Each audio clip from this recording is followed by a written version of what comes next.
Hello दोस्तों, और आप सभी का स्वागत है हमारे चैनल में। और आज हम नरेट करेंगे द अबंडेंट प्रिंस का एपिसोड 4। तो चलिए जल्दी से एपिसोड को स्टार्ट करके इसकी पूरी कहानी जानते हैं। एपिसोड की स्टार्टिंग होती है सुबह सुबह। जियोन सोच रहा था मैं बिल्कुल भी सो नहीं पाया क्योंकि मैं बहुत ही ज्यादा नर्वस हूँ। क्या ऑलरेडी सुबह हो गई है? आज ही वो दिन है जिस दिन मैं एकेडमी को ज्वाइन करूंगा। जियोन फिर नीचे जैंग को ट्रेनिंग करता हुआ देखकर सोचता है, अच्छा होता अगर मैंने जैंग के डेगस टेक्निक सीक्रेटली सीख ली होती। नहीं, मैं ऐसा नहीं करूंगा। अगर मैंने ऐसा करा तो 6 क्लास के लोग मुझे अकेला नहीं छोड़ेंगे। जब मेरे मदर की डेथ हुई थी तो मैंने शपथ ली थी मैं जब तक एकेडमी में नहीं जाता मैं मार्शल आर्ट्स नहीं सीखूंगा। नैनो कहता है, मास्टर क्या आप चाहते हैं मैं जैंग के मूवमेंट्स को स्कैन करूं? जियोन कहता है, क्या तुम दूसरे लोगों के मूवमेंट्स को स्कैन कर सकते हो? नैनो कहता है, आपने सही कहा, मैं कर सकता हूँ। जियोन कहता है, तो इसका मतलब तुम जैंग की मार्शल आर्ट ट्रेनिंग को स्कैन कर सकते हो और फिर उसे मेरे दिमाग में भी ट्रांसफर कर सकते हो। नैनो कहता है, आपने बिल्कुल सही कहा, ये पॉसिबल है। मेरे प्रोग्राम में वेरियस मार्शल आर्ट टेक्निक्स हैं जो कि मैं आपको ट्रांसफर कर सकता हूँ। अगर आप चाहे तो मैं आपको अभी ट्रांसफर कर सकता हूँ। जियोन कहता है, क्या जैंग को बिना पूछे उसके मार्शल आर्ट ट्रेनिंग को ले लेना सही होगा? नहीं, मैं दोपहर को एकेडमी जा रहा हूँ तो अच्छा होगा कि मैं जाने से पहले कोई भी रिग्रेट ना रखूँ। मेरे पास अभी समय नहीं है ये सोचने के लिए कि आखिर मैं खुद को कैसे प्रोटेक्ट करूंगा। प्लीज नैनो जैंग के मूवमेंट्स को स्कैन करो। और नैनो स्कैनिंग करना शुरू करता है जिसमें आधे घंटे का समय लग जाता है। नैनो कहता है, मूवमेंट स्कैन पूरा हो चुका है, ट्रांसफर की प्रक्रिया शुरू हो रही है। और फिर जल्दी ट्रांसफर पूरा हो जाता है। जियोन कहता है, इस बार भी मुझे दर्द हुआ पर ये लास्ट टाइम से बहुत बेहतर था। जियोन फिर अपने अंदर बहुत से चेंजेस को महसूस करता है और वह बहुत ही खुश हो रहा था अपने चेंजेस को लेकर। यह है जैंग की डैगर स्किल। लगता है मैं ये कर सकता हूँ पर मुझे केयरफुल रहना होगा इसके बारे में जैसे जैंग को पता ना चले।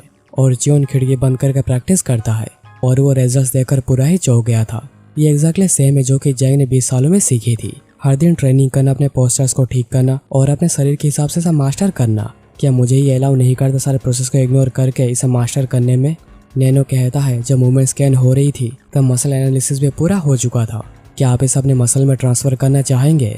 जियोन कहता है, क्या मुझे मसल ट्रांसफर भी चाहिए होगी? नैनो कहता है, अगर आपने मसल ट्रांसफर नहीं ली तभी अचानक से जियोन नीचे गिर जाता है बहुत ज्यादा दर्द से। मेरे शरीर में अचानक बहुत ज्यादा दर्द हो रहा है। आखिर मेरे शरीर में ऐसा क्यों हो रहा है नैनो? नैनो कहता है, बार बार ट्रेनिंग करने की वजह से शरीर के मसल्स उस हिसाब से डेवलप हो जाते हैं पर आपके मसल्स प्रॉपर्ली डेवलप नहीं हुए हैं इसलिए आपके मसल्स डैमेज हो गए हैं। जियोन कहता है, मुझे पता तुमने मुझे कुछ तो ट्रांसफर किया है पर क्या तुम ये सब कुछ मुझे थोड़ा आसान लैंग्वेज में समझा सकते हो? और नैनो अपने लैंग्वेज को थोड़ा आसान करने की कोशिश करता है। नैनो फिर कहता है, आपने जैंग की तरह बहुत सालों से ट्रेनिंग नहीं की है इसलिए आपके दिमाग ने तो उसे सीख लिया पर आपका शरीर उसे एडजस्ट नहीं कर पाया। आपको आपके मसल्स को एक ऐसे दौर से गुजरना होगा ताकि आपके मसल्स इन मूवमेंट्स के साथ फेमिलियर हो जाएं और इस ट्रांसफर के बाद ही आप मूवमेंट सही से कर पाएंगे। जियोन कहता है, लैंग्वेज पहले से थोड़ी इजी थी पर मुझे अभी भी सब कुछ समझ में नहीं आ रहा है। नैनो कहता है, क्या आप चाहते हैं मैं लैंग्वेज को लोएस्ट लेवल पर सेट कर दूं?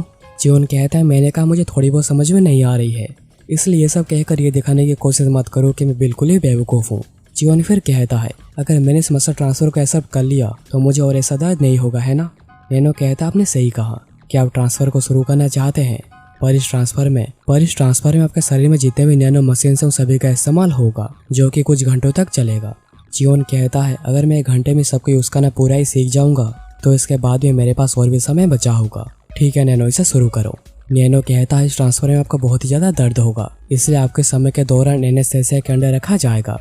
जियोन कहता है, क्या सच में इसमें बहुत ही ज्यादा दर्द होता है? नैनो कहता है, 13.5 लाख बेहोशी के केसेस हैं जो कि हुआ है मसल पेन की वजह से। क्या आप इसके बाद भी इसे बिना एनेस्थेसिया के ट्राई करना चाहेंगे?